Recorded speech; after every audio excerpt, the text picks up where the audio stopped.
ऐसे शंकर सांगे ऋषी जवळी सकळ तीर्थे माध्यान्ह काळी यती पुंडलिका जवळी करती अंघोळी वंदिती चरण. पंढरीचा महिमा सांगत असताना नंदीराय म्हणायला लागले की बाबा हे भगवान शंकराने सांगितलेले, ऋषी जवळ सांगितलेले, म्हणून मी तुम्हाला सांगायला लागलो. सांगणारे कोण? भगवान शंकर. ऐकणारे कोण? ऋषी. ऐकणारी जबाबदार आहेत, सांगणारी जबाबदार आहेत. म्हणून मी सांगतो ते अगदी यथार्थ आहे. नामदेवरायला त्याच्यातून व्यक्त करायचं. पण हे सगळं पंढरीचं महात्म्य व्यक्त करत असताना कशाच्या आधाराने सांगता तुम्ही? शंकराने ऋषीजवळ सांगितलं ते तुम्हाला सांगायला लागलो. शंकराने ऋषीजवळ कधी सांगितलं? स्कंद पुराणात सांगितलं. स्कंद पुराणामध्ये स्कंदाने आपल्या सगळ्या श्रोत्यांना शंकराच्याकडे नेल्याच्या नंतर शंकरांनी मग सगळ्याच्या सगळ्या ऋषींना उद्देशून ते सांगितलं. म्हणजे स्कंद पुराणाचा संदर्भ घेतल्याशिवाय ऐसे शंकर सांगे ऋषी जवळी याची प्रामाणिकता सिद्ध होत नाही. आणि तुकाराम महाराजांनी सांगितल्याप्रमाणे जर विचार केला तर ऐसे हरे गिरिजे प्रतिगुह्य स्थिती सांगितले. हे जे वर्णन तुकाराम महाराजांनी केले, हरे सांगितले. हर सांगतात कोणाला सांगतात? गिरिजे प्रति, पार्वतीला सांगतात. हे शंकर पार्वतीच्या संवादाचं विशेष चिंतन आपल्याला कुठे पाहायला सापडतं? ते पद्मपुराणात आहे. पद्मपुराणामध्ये अशी कथा आहे. सूतशौनकारिकाचा संवाद झाला. सूतशौनकारिकाने सांगितले की नारदाचा शेषाचा संवाद झाला. तो मला सांगतो शेषाला नारदाने जे सांगितलेलं आहे ते पार्वती भगवान शंकराच्या संवादातून जे निष्पन्न झालं ते सांगितलेलं. पहिला संवाद झाला शंकर पार्वतीचा.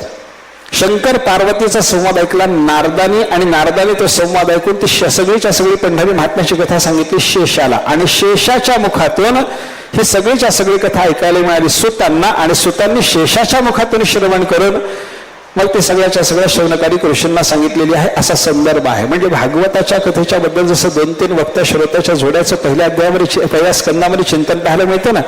सूतशौनकारिकाचा संवाद झाला, त्याच्यातून भागवत निष्पन्न झालं. व्यासाचा आणि नारदाचा संवाद झाला, त्याच्यातून भागवत निष्पन्न झालं. शुकाचार्याचा राजा परीक्षितीचा संवाद झाला, त्याच्यातून भागवत निष्पन्न झालं. या 3 वक्त्या श्रोत्याच्या जोड्या सांगण्याकरता जसा भागवताचा पहिला स्कंध आहे त्याप्रमाणे पद्मपुराणांतर्गत पंढरी महात्म्याचा, पांडुरंग महात्म्याचा विचार जर आपण केला तर 3 वक्त्या श्रोत्याच्या जोड्या तिथे आपल्याला पाहायला सापडतात. पहिल्यांदा शंकराने पार्वतीला सांगितलं. शंकर पार्वतीच्या संवादातून जे चिंतन व्यक्त झालं ते ऐकायला मिळालं नारदाला. नारदाने मग ते शेषाला सांगितलं. आणि शेषाने जे श्रवण केलं होतं ते सुतांनी श्रवण केलं. आणि मग सुतांनी श्रवण केल्याच्या नंतर सगळ्या शौनकारिक ऋषींच्या माध्यमातून ते जगाला प्राप्त झालं.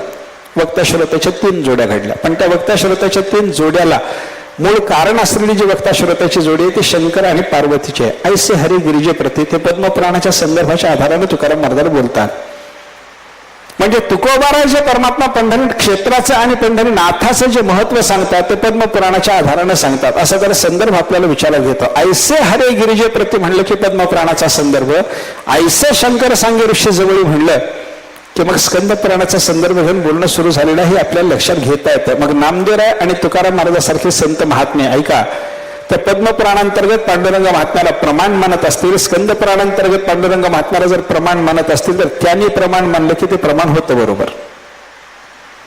असं आहे साधू पुरुषाच्या दृष्टीला. मागे एकदा असं चिंतन झालं होतं पंढरी क्षेत्रामध्ये की ती महाबळ भटाची कथा जर इतर कोणत्याही पुराणात उपलब्ध नसेल आणि नामदेवराय तुकाराम महाराजांसारख्या संतांनी सांगितलेली असेल तर त्याची प्रामाणिकता कशी सिद्ध करायची त्याच्याबद्दल चिंतन होत असताना असं ठरलं की बाबा साधू पुरुषाची बुद्धी कशी आहे. ऋतंभरा तत्र प्रज्ञा, पतंजलीने योगसूत्रात सांगितलं.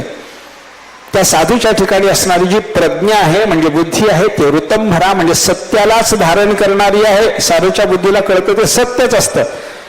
साधूची बुद्धी असत्याचं ग्रहण करत नाही. असत्याचं ग्रहण न करणारी, केवळ सत्याचं ग्रहण करणारी अशी जर साधूची बुद्धी महाबळाची कथा सांगत असेल घडलेली आहे.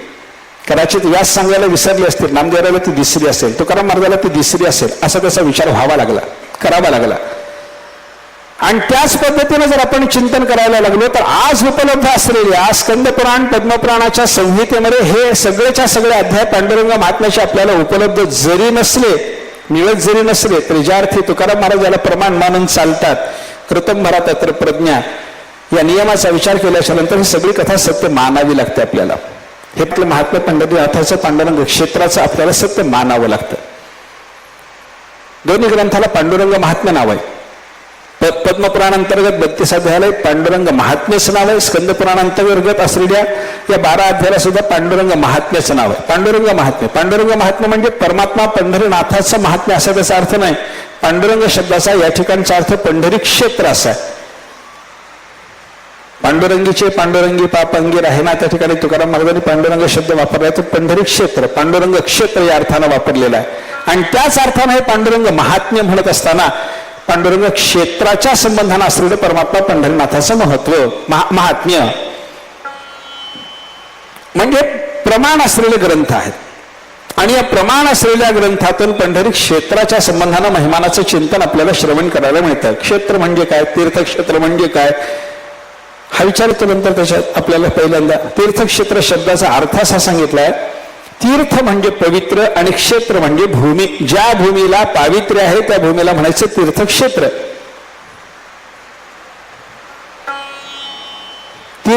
तीर्थ शब्द हा पावित्र्यवाची, तीर्थ शब्द हा ऋषिजुष्ट जलाभिधायी कोशामध्ये असं चिंतन येतं. ऋषी मुनींनी ज्या जलाचं सेवन केलेलं असेल त्या जलाला म्हणायचं तीर्थ. किंवा ज्या भूमीला पावित्र्य प्राप्त झालेलं असेल त्या भूमीला म्हणायचं तीर्थ. म्हणजे तीर्थ शब्द झाला पावित्र्यवाचक आणि क्षेत्र शब्द झाला भूमीवाचक. तीर्थक्षेत्र म्हणजे पवित्र भूमी. आणि भूमीला पावित्र्य कशाला येतं, देवाचा किंवा संताचा संबंध झाल्याशिवाय भूमीला पावित्र्य येत नाही. देवसंबंधी तीर्थक्षेत्र आपल्याकडे आहेत, संत संबंधी तीर्थक्षेत्र आपल्याकडे आहेत. आळंदी देहू तीर्थक्षेत्रच आहे. गोकुळ, मथुरा, द्वारका, पंढरी हे सुद्धा तीर्थक्षेत्रच आहे. पंढरीला कोणतं तीर्थ, भगवत संबंधी तीर्थक्षेत्र म्हणा, आणि आळंदीला संत संबंधी तीर्थक्षेत्र म्हणावं लागतं आपल्याला.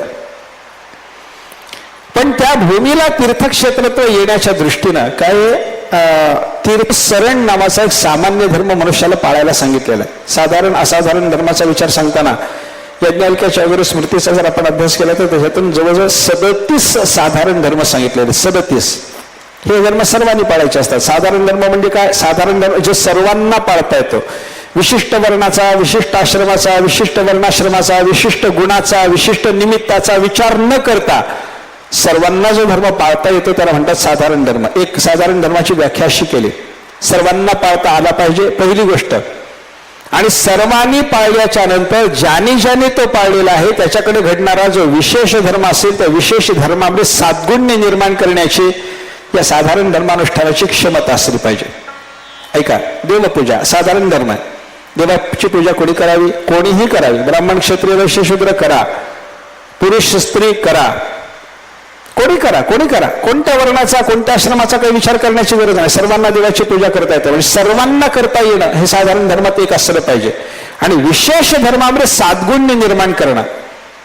एक ब्राह्मण आहे, त्या ब्राह्मणाचा जर काही विशेष धर्म असला तर ब्राह्मणाचा विशेष धर्म त्या ब्राह्मणाने पाळत असताना त्या विशेष धर्मामध्ये अजून काहीतरी गुणवत्ता निर्माण करण्याकरता यानं केलेली देवपूजा उपयोगी पडते. साधारण असाधारण असे 2 प्रकारचे धर्म सांगितले. त्याच्या साधारण धर्माची जी 37 संख्येनं यादी आपल्याला उपलब्ध होते त्या यादीमध्ये तीर्थानुसरण नावाचं साधारण धर्म सांगितलंय. तीर्थानुसरण म्हणजे काय, तीर्थाचं अनुसरण करायचं म्हणजे काय करायचं. अनुसरण नाम यात्रा वास तदधिकरणक स्नानदानादि पुण्याचरण निधनाने, एवढी अनुसरणाची व्याख्या मिताक्षरा टीकेत आपल्याला पाहायला सापडते. अनुसरण म्हणजे एवढं आहे. काय काय करा, वास त्या ठिकाणी वस्ती करा, राहा जाऊन काही दिवस त्या तीर्थामध्ये राहिलं पाहिजे. वास पहिल्यांदा यात्रा सांगितली, यात्रा करा. त्याच्यानंतर वास करायला सांगितलं. तदधिकरणक स्नानदानादि पुण्याचरण, मग ते जे तीर्थ नावाचं अधिकरण आहे त्या अधिकरणात गेल्याच्या नंतर जे स्नान दान वगैरे पुण्यकर्म करायला सांगितलेलं असेल त्या तीर्थाला उचित असं ते सगळं करा. इथं आल्याच्या नंतर इंद्राणीचं स्नान करा. इथं आल्याच्या नंतर काहीतरी अन्नदान वगैरे दान करा. स्नानदानादि पुण्याचरण. आणि शेवटचं अनुसरणाचं अंग सांगितलं निधन. आपल्याला मरण जर प्राप्त झालं तर त्या तीर्थामध्ये अवश्य स्वीकारा. यात्रा वास तिथलं दानधर्म वगैरे कर्म पुण्यकर्म आणि त्याच्यानंतर त्या क्षेत्रामध्ये प्राप्त होणारं निधन, या 4 अंगांनी मिळून अनुसरण पूर्ण होतं. हे अनुसरण ज्या तीर्थक्षेत्राच्या संबंधानं करायला सांगितलेलं आहे त्या तीर्थक्षेत्राचं व्याख्यान करताना तीर्थक्षेत्र कशाला म्हणायचं त्याच्या संबंधाने जो विचार आपल्याला स्मृती ग्रंथातून पाहायला सापडतो त्याची एवढी व्याप्ती सांगितली. पहा, तीर्थक्षेत्र कोणत्या भूमीला म्हणतात, त्या स्थानामध्ये एक वेद बोधित देव असला पाहिजे. एक पुराण बोधित तीर्थ असलं पाहिजे आणि अनेक साधू पुरुषांनी त्या क्षेत्राचा महिमा गायला पाहिजे, तर त्याला तीर्थक्षेत्र म्हणतात. दुसऱ्याला तीर्थक्षेत्र म्हणत नाहीत. वेद बोधित देव असला पाहिजे पहिली गोष्ट, पुराण बोधित तीर्थ तिथं असलं पाहिजे दुसरी गोष्ट, आणि साधू पुरुषांनी अनेक साधू पुरुषांनी त्या क्षेत्राच्या संबंधानं महिमानाचं वर्णन केलं पाहिजे तिसरी गोष्ट. या तीन कारणांनी त्या भूमीला तीर्थक्षेत्रत्व प्राप्त होतं. आणि या तिन्ही गोष्टीचा विचार जर आपण करायला लागलो तर पंढरीच्या बाबतीमध्ये वेद बोधित देव पंढरी क्षेत्रामध्ये आहे हे आपल्याला चिंतन करता येतं. वेदाने सांगितलेला देव पंढरी क्षेत्रामध्ये आहे. एक एक चिंतन करत चला. परमात्मा पंढरीनाथाचं वर्णन सगळ्यांनी केलं, श्रुतीने केलं, स्मृतीने केलं, पुराणाने केलं, इतिहासाने केलं, साधू पुरुषांनी केलं. कोणी केलं नाही पांडुरंगाचं वर्णन सांगा ना. एक ऋग्वेद आणि यजुर्वेद दोन्ही वेदामध्ये प्रसिद्ध असलेला मंत्र आहे. धर्मसिंधुकार बाबा पाध्यानी तो परमात्मा पंढरीनाथाच्या वर्णनाकरता लावून दाखवलाय. द्वे विरूपे चरतस्वर्थे अन्यान्यावत समुपधापयते हरिवन्यस्याम भवति स्वधावान शुक्रः अन्यस्याम ददृश्य सुवर्चाः. हा मंत्र येतो, दोन्ही वेदामध्ये येतो. यजुर्वेदात तो मंत्र आहे. थोड्याफार अक्षराच्या बदलाने असेल, शब्दाच्या फरकाने असेल, काहीतरी असेल, स्वराचा फरक असेल, पण दोन्ही ठिकाणी तो मंत्र जो आहे त्या मंत्राचा भाव असा आहे, सरळ सरळ शब्दार्थ असा आहे की एक गाय आहे, तिची दोन रूपं आहेत. त्या दोन रूपाने ती गाय एकाच स्थानामध्ये एकाच क्षेत्र संचार करते आहे. आणि दोन्ही रूपात असलेली ती एकच गाय, एका रूपामध्ये ती पांढरी आहे, एका रूपात ती काळी आहे. आणि काळ्या पांढऱ्या दोन रूपानं एकाच स्थानामध्ये संचार करणारी ही एकच गाय, दोन रूपात असलेली एकच गाय आपल्या एका वासराला भरपूर पान्हा पाजायला लागलेली आहे. सरळ सरळ अर्थ एवढाच आहे. पण या वेद मंत्राचा अर्थ लावत असताना, वल्लभाचार्याच्या परंपरेमध्ये या मंत्राचा अर्थ लावत असताना द्वेवी रूपे, दोन रूपानं चरणारी ही गाय म्हणजे बलराम आणि श्रीकृष्ण परमात्मा, या दोघांच्या जोडीला दोन रूप म्हणलं. दोन रूपात असलेला परमात्मा, त्याच्यात शुक्ल रूपाचा परमात्मा म्हणजे बलराम दादा आणि कृष्ण रूपाचा परमात्मा म्हणजे श्रीकृष्ण परमात्मा, या दोन रूपात असलेला परमात्मा असा त्यांनी स्वीकारला. धर्मसिंधुकार बाबा पाद्य म्हणतात आम्हाला बलरामाला घ्यायची गरजच नाही, आम्ही पांडुरंगाला घेऊन ही संगती लावून दाखवू शकतो. द्वे विरूपे, दोन वेगवेगळ्या रूपात असलेली, एक काळ्या आणि पांढऱ्या रूपामध्ये असलेली एकच गाय एका स्थानात संचार करते. ते स्थान कोणतं? पंढरी क्षेत्र. या स्थानात असणारी ही एकच गाय कोणती? परब्रह्म परमात्मा. या परब्रह्म परमात्म्याने धारण केलेली या स्थानातली दोन रूप, त्याच्यामध्ये एक पांढरं रूप आहे तिचं शुक्ल रूप आहे आणि एक कृष्ण रूप आहे. हे कोणती कोणती रूप आहेत? चंद्रभागेच्या रूपात असलेली ती गाय शुक्ल रूपात आहे आणि पांडुरंगाच्या रूपात असलेली ही गाय विटेवर उभ्या असलेल्या रूपात जर आपण तिचा विचार करायला लागलो तर ही कृष्ण वर्णाची गाय काळ्या रूपात विटेवर उभी आहे. चंद्रभागेच्या रूपाने अगदी शुभ्र रूपाने ती व्हायला लागलेली आहे, धावायला लागलेली आहे, प्रवाही आहे. या दोन रूपात असणारी ही एकच गाय आहे आणि ही या एकाच स्थानात नांदते आहे, संचार करते आहे. आणि या एका गायीच्याकडून दोन्ही रूपामध्ये एका वासराचं भरपूर दुग्धपान करून पोषण जे व्हायला लागलेलं आहे, ह्या गायीच्याकडे असलेला पान्हा हे भक्तीचा पान्हा. आणि ह्या भक्तीचा पान्हा ही कोणाला पाजायला लागली तर पुंडलिक नामाच्या आपल्या एका वत्साला भरपूर भरपूर भरपूर भक्तिरसाचं पान करायला लागले. असं या मंत्राचं तात्पर्य काढून वेद मंत्रातून परमात्मा पंढरीनाथाचं वर्णन कसं आहे हे धर्मसिंधुकाराने आपल्याला दाखवण्याचा प्रयत्न केला. अनेक अनेक वेद मंत्रातून अशा पद्धतीचा भाव आपल्याला घेता येतो. पुरुष सूक्तातल्या एका मंत्रातून नेहमी परमात्मा पंढरीनाथाचं वर्णन दाखवलं जातं. सभूमीम विश्वतो वृत्वा अत्यतिष्ठ दशांगरम, सगळ्याच्या सगळ्या पृथ्वीला सर्व बाजूनी व्यापून हा परमात्मा उत्कर्षाने उभा आहे. उत्कर्षाने उभा राहणारा परमात्मा कोणता हो? पांडुरंगाच्या शिवाय उत्कर्षाने उभा राहणारा परमात्मा कोणता आहे? कोणता आपल्याला कोणते रूप आपल्याला दाखवता येत नाही. म्हणून काय आहे, वेदमंत्र असतील, पौराणिक मंत्र असतील, इतिहासात येणारे श्लोक असतील किंवा स्मृती ग्रंथात आलेली परमात्म्याची वर्णन करणारी वचनं असतील, त्या ठिकाणी स्था धातूचा वापर करून किंवा स्था धातूच्या कोणत्याही रूपाचा वापर करून जर देवाचं वर्णन केलेलं आपल्याला पाहायला सापडत असेल तर ते स्था धातूच्या वापरातून केलेलं देवाचं वर्णन पांडुरंगाकडे लावून दाखवण्याचा बऱ्याच विद्वानांनी प्रयत्न केलाय. मी नेहमी सांगतो, नारायण उपनिषदातला एक मंत्र पहा, यच्च किंचित जगत सर्वं दृश्यते श्रूयते पिवा अंतर्बहिष्य तत्सर्वं व्याप्य नारायणः स्थितः. स्था धातूचं ते धातू साधित रूप केले स्थितः. परमात्मा उभा आहे, स्थित आहे, उभा आहे. उभा आहे वर्णन करत असताना अगोदर त्याचं वर्णन काय केलं? यच्च किंचित जगत सर्वं दृश्यते श्रूयते पिवा. आपल्याला जे सगळंच्या सगळं जग ऐकून माहिती आहे, आपल्याला सगळंच्या सगळं जग जे पाहून माहिती आहे, आपल्याला श्रवणाने काही जग सगळंच्या सगळं अनुश्रविक असतं, सगळंच्या सगळं दृश्य असतं काय आपल्याला?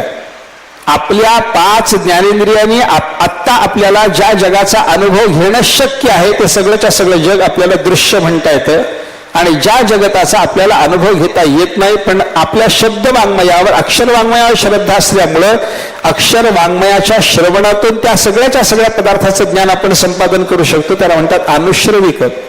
आपण स्वर्ग पाहिला नाही पण आपल्याला पुराणावर विश्वास आहे, इतिहासावर विश्वास आहे. पुराण इतिहासामध्ये वर्णन केल्यानुसार स्वर्ग आपण मानतो. त्या स्वर्गाचं श्रवण करून आपल्याला झालं, ते अनुश्रविक आहे.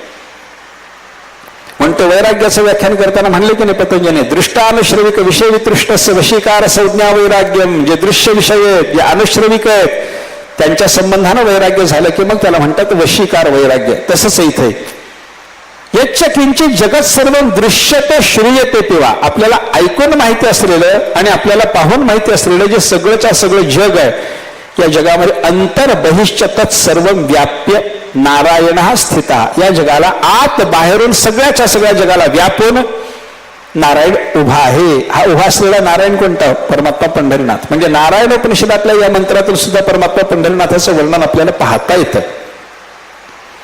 सभूमीम विश्वतो वृत्वा अत्यतिष्ठ दशांगुलम. सगळ्याच्या सगळ्या जगाला व्यापून हा परमात्मा दशांगुल परिमाणाच्या विटेवर उत्कर्षानं उभा आहे.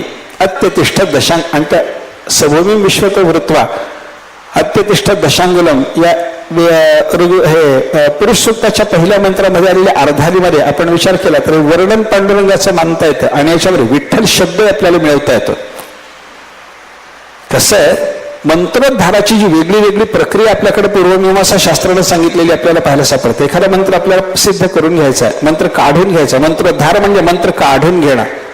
गुप्त रीतीने काही सांगितलेले मंत्र आपल्याला पाहायला सापडतात. त्या मंत्राची गुप्त रीतीने वर्णन असतात.